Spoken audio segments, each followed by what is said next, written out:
विश्वनाथ मंदिर की पौराणिक कथा। धार्मिक किंवदंती के अनुसार एक बार देवताओं ने भगवान ब्रह्मदेव और विष्णु जी से पूछा कि हे जगत के रचयिता और पालनहार, कृपा कर बताएं कि ब्रह्मांड में सबसे श्रेष्ठ कौन है। देवताओं के इस सवाल से ब्रह्मा और विष्णु जी में श्रेष्ठता साबित करने की होड़ लग गई। दैविक काल से बनारस देवभूमि के नाम से जाना जाता है। ये शहर पवित्र गंगा नदी के किनारे बसा है। गंगा के किनारे कुल 88 घाट हैं। बनारस अपनी धार्मिक महत्व के लिए दुनिया भर में प्रसिद्ध है।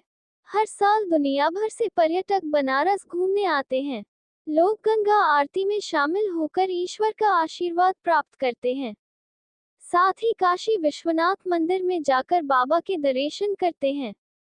धार्मिक मान्यता है कि दैविक काल में महादेव काशी में ही रहते थे। आइए काशी विश्वनाथ मंदिर की पौराणिक कथा जानते हैं। धार्मिक किंवदंती के अनुसार एक बार देवताओं ने भगवान ब्रह्मदेव और विष्णु जी से पूछा कि हे जगत के रचयिता और पालनहार, कृपा कर बताएं कि ब्रह्मांड में सबसे श्रेष्ठ कौन है। देवताओं के इस सवाल से ब्रह्मा और विष्णु जी में श्रेष्ठता साबित करने की होड़ लग गई। इसके बाद सभी देवतागण ब्रह्मा और विष्णु जी सहित कैलाश पहुंचे और भगवान भोलेनाथ से पूछा गया कि हे देवों के देव महादेव, आप ही बताएं कि ब्रह्मांड में सबसे श्रेष्ठ कौन है। देवताओं के इस सवाल पर तत्क्षण भगवान शिव जी के तेजोमय और कांतिमय शरीर से ज्योति कुंज निकली, जो नभ और पाताल की दिशा में बढ़ रही थी। तब महादेव ने ब्रह्मा और विष्णु जी से कहा, आप दोनों में जो सबसे पहले इस ज्योति की अंतिम छोर पर पहुंचेंगे, वही सबसे श्रेष्ठ है। इसके बाद ब्रह्मा और विष्णु जी अनंत ज्योति की छोर तक पहुंचने के लिए निकल पड़े।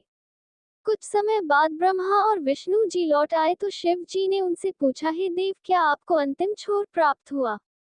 इस पर विष्णु जी ने कहा, हे महादेव, ये ज्योति अनंत है, इसका कोई अंत नहीं है। जबकि ब्रह्मा जी झूठ बोल गए। उन्होंने कहा, मैं इसके अंतिम छोर तक पहुंच गया था। ये जान शिव जी ने विष्णु जी को श्रेष्ठ घोषित कर दिया। इससे ब्रह्मा जी क्रोधित हो उठे और शिव जी के प्रति अपमानजनक शब्दों का प्रयोग करने लगे।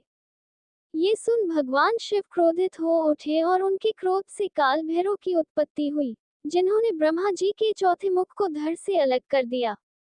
उस समय ब्रह्मा जी को अपनी भूल का एहसास हुआ और उन्होंने तत्क्षण भगवान शिव जी से क्षमा याचना की। इसके बाद कैलाश पर्वत पर काल भैरव देव के जयकारे लगने लगे। ये ज्योति द्वादश ज्योतिर्लिंग काशी विश्वनाथ कहलाया।